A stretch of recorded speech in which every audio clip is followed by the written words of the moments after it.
बिस्मिल्लाहिर्रहमानिर्रहीम।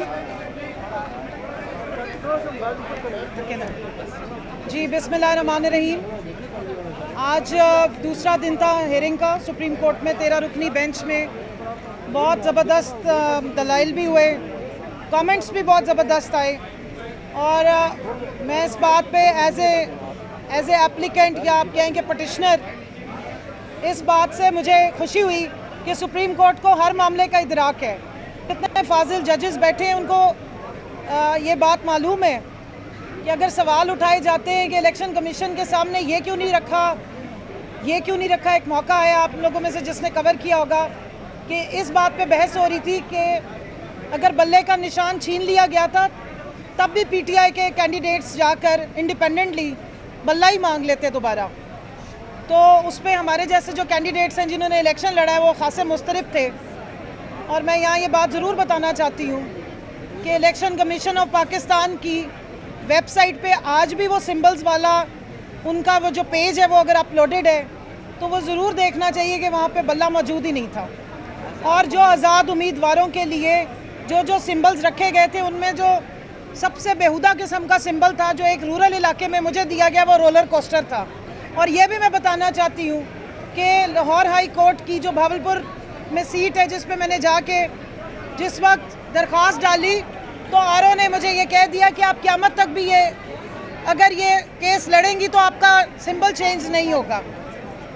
लेकिन बहरहाल जस्टिस अतर मिनल्ला साहब ने, जस्टिस मुनीब साहब ने, जस्टिस मंसूर साहब ने और बाकी तमाम दीगर फाजिल जजेस को पूरा इदराक है।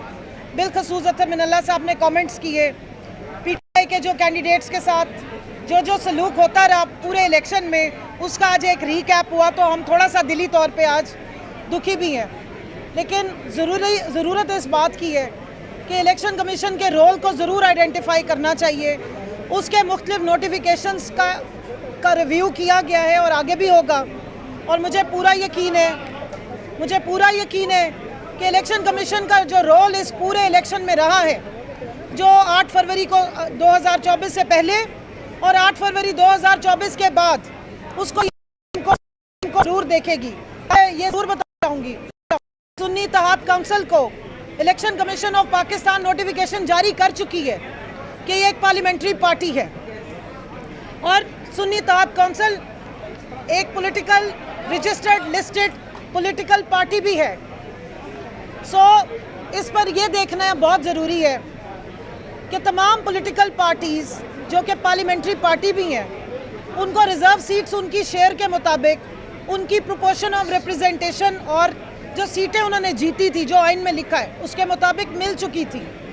लेकिन सुन्नी इत्तेहाद काउंसिल के लेटर लिखने के बावजूद मैटर को पेंडिंग रखा गया और कुछ अरसे के बाद इलेक्शन कमीशन ने जैसे खैरात बांटी जाती है उस तरीके से जो हमारी सीट्स बनती थी, सुन्नी इत्तेहाद काउंसिल की सीट्स बनती थी, यानी कि जो कैंडिडेट्स के ज्वाइनिंग के बाद बनती थी, वो भी रेवड़ियों की तरह अपनी मनपसंद जो उनकी फेवरेट लाडलों की जमातें हैं, पीडीएम की जमातें, उनमें बांट दी।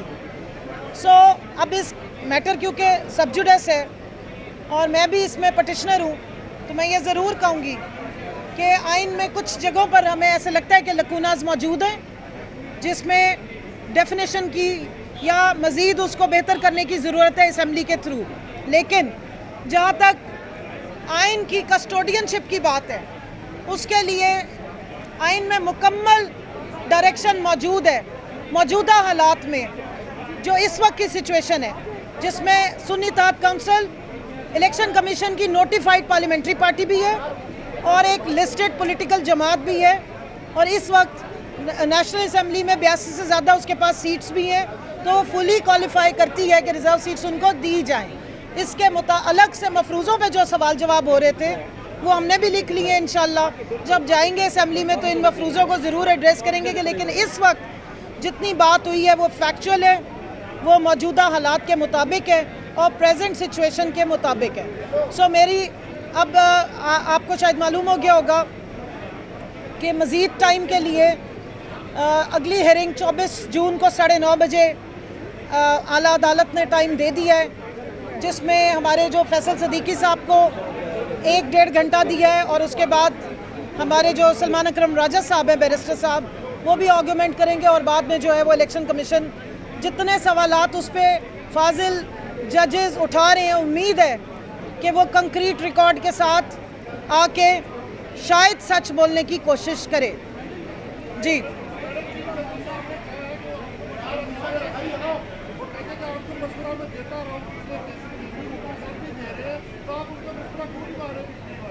मशवरा मान लिया, लेकिन थोड़ा सा मशवरा और थोड़ी सी ताकीद इलेक्शन कमीशन को भी दे दे, जिन्होंने 3 महीने से हमारा केस काबू किया हुआ है, जिनको एक घंटे में वो लोगों के नोटिफिकेशन निकालते हैं और हमारे 3 महीने में भी नहीं निकाले। एक चीज़ मैं यहाँ बता दूँ, 13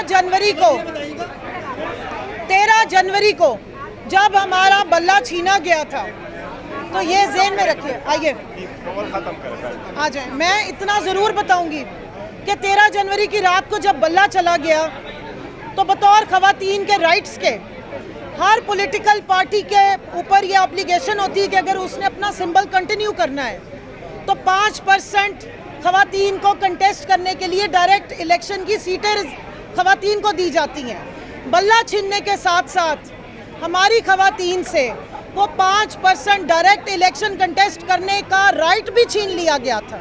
रिजर्व सीट्स तो हमारी छीनी गई थी।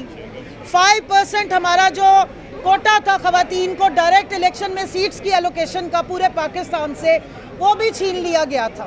तो ये याद रखें कि इस बल्ले के जाने से बतौर जमात और बतौर ख़वातीन हमें बहुत नुकसान हुआ, और अब मुझे पूरा उम्मीद है सुप्रीम कोर्ट से कि अब इस नुकसान की रीड्रेसल का टाइम है, और मेरिट्स पे मौजूदा सिचुएशन को ज़हन में रखते हुए, आइन और कानून की हदूद व क़यूद का ख्याल रखते हुए और आइन की स्पिरिट को देखते हुए हमारा वो रीड्रेसल बिल्कुल जायज़ है। और ये सीटें सुन्नी तहात काउंसिल की बनती हैं, पूरे पाकिस्तान में माइनॉरिटीज़ की भी और ख़वातीन की, ये उनको मिलनी चाहिए। और एक और वहाँ पर डिस्कशन हुई कि किसी को भी चेयरमैन जो है वो सीटें दे देते हैं। मैं यहाँ पर ऑन रिकॉर्ड आपको बताना चाहती हूँ कि पाकिस्तान तहरीक इंसाफ वो वाहिद जमात है जिसके बानी चेयरमैन इमरान खान की 4 बहनों में से आज तक किसी एक को सीट नहीं दी गई, जिनकी बेगम के बारे में बहुत बातें हुई, लेकिन आज तक ना उनको पार्टी का कोई ओहदा दिया गया है, ना कोई सीट दी गई है। पाकिस्तान तहरीक इंसाफ वो वाहिद जमात है जिसमें हमारे लीडर इमरान खान साहब डेमोक्रेसी की ट्रू स्पिरिट पे बिलीव भी करते हैं और प्रैक्टिस भी करते हैं। ये पाकिस्तान तहरीक इंसाफ की कारकुन ख़वातीन है। पहले भी कारकुनान को सीटें गई, मेरिट पे गई, और अब इंशाल्लाह अब भी जितने नाम गए हैं वो तमाम ख़वातीन हैं। और एक सिस्टम बनाया गया है जिसके तहत इन नामों की एलोकेशन होती है। और मैं शुक्रिया अदा करती हूँ चेयरमैन गौहर साहब का, बैरिस्टर गौहर साहब का, कि इन्होंने ड्यू डिलिजेंस के साथ उस सिस्टम की फॉर्मुलेशन और उसकी इम्प्लीमेंटेशन में हमें फुल सपोर्ट की है। और ना सिर्फ ये कि ख़वातीन विंग को ये सपोर्ट देते हैं, सेक्रेटरी जनरल साहब उमर अयूब साहब भी, बैरिस्टर गौहर साहब, हमारे बाकी हजरात भी ख़वातीन को भरपूर सपोर्ट भी देते हैं, फैसिलिटेट भी करते हैं। और हमारे यहाँ ख़वातीन को जो सीटें मिल रही हैं वो किसी रिश्तेदारों को, दोस्तों की बीवियों को गिफ्ट के तौर पे नहीं दी जा रही। ये सियासत करने वाली ख़वातीन हैं, ये मैदान में निकल के सियासत करती हैं, ये इलेक्शंस के टाइम पे गर्मी सर्दी नहीं देखती, ये मेहनत करती हैं, और ये पाकिस्तान की ख़वातीन को रिप्रेजेंट करने वाली औरतें हैं। ये सीटें इनकी अमानत हैं और इन्हीं को ही जाएंगी।